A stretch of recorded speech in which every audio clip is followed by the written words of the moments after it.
Hello दोस्तों, इस video में यूरिया का उत्पादन कैसे होता है, इसके बारे में जानने वाले हैं। यूरिया के उत्पादन के लिए मुख्यतः 3 स्टेप इस प्रकार यूज किया जाता है। पहला स्टेप है हाइड्रोजन और CO2 का उत्पादन, दूसरे में अमोनिया का निर्माण, तीसरे में यूरिया का निर्माण। पहले स्टेप में हाइड्रोजन और CO2 का उत्पादन नेचुरल गैस या नेप्था से स्टीम रिफॉर्मिंग या स्टीम क्रैकिंग से किया जाता है, जिसमें हाइड्रोजन और CO2 बाई प्रोडक्ट के रूप में बनता है, जो वीडियो में दिखाया गया है। नेचुरल गैस से हाइड्रोजन कैसे बनती है?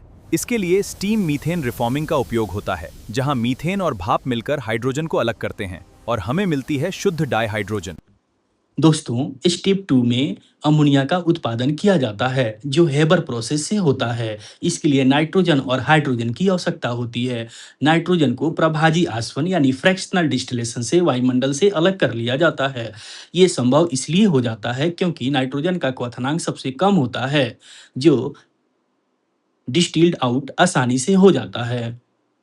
वायुमंडल से नाइट्रोजन को प्रभाजी आसवन विधि द्वारा अलग किया जाता है। पहले हवा को ठंडा करके तरल में बदला जाता है, फिर कम क्वथनांक के कारण नाइट्रोजन गैस सबसे पहले अलग हो जाती है।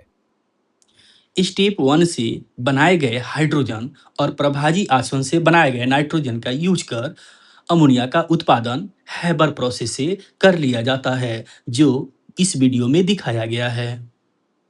हेबर प्रक्रिया द्वारा अमोनिया का उत्पादन, नाइट्रोजन और हाइड्रोजन को मिलाया जाता है उच्च दाब और उत्प्रेरक की उपस्थिति में, और इस तरह बनती है तरल अमोनिया।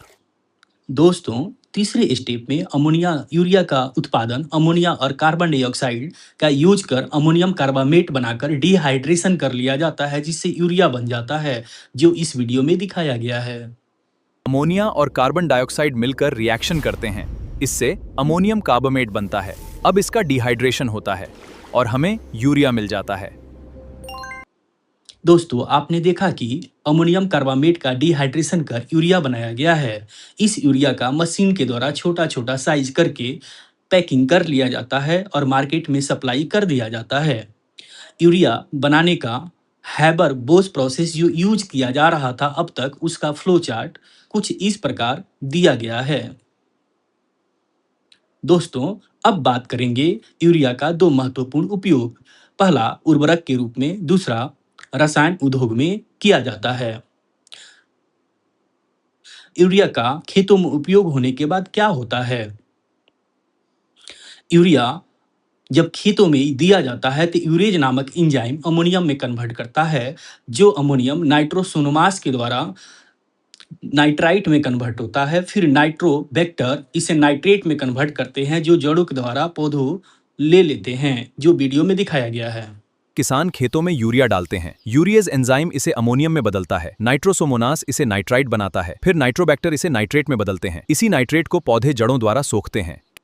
दोस्तों, अब बात करेंगे नीम कोटेड यूरिया। नीम कोटेड यूरिया में नीम ऑयल का कोटिंग यूरिया पर कर दिया जाता है। यूरिया के 2 दुष्प्रभाव क्या हैं? मिट्टी की उर्वरा शक्ति को ये कम कर देता है और वायु और जल को प्रदूषित कर देता है। यूरिया का बहुत ज्यादा इस्तेमाल आपके पौधों को झुलसा सकता है। देखिए कैसे ये हरा भरा पौधा सूख गया। इसका कारण है रिवर्स ऑस्मोसिस, जिससे जड़ें पानी सोखना बंद कर देती हैं और मिट्टी का पीएच भी बिगड़ जाता है।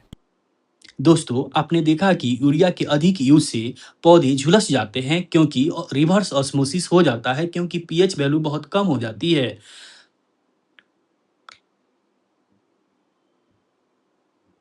हमारे YouTube चैनल को सब्सक्राइब कीजिए और लेटेस्ट अपडेट्स पाने के लिए इस बेल आइकन को प्रेस करें और ऑल नोटिफिकेशन को चुन लें। अगर वीडियो पसंद आया तो लाइक कर दीजिए। बहुत बहुत धन्यवाद।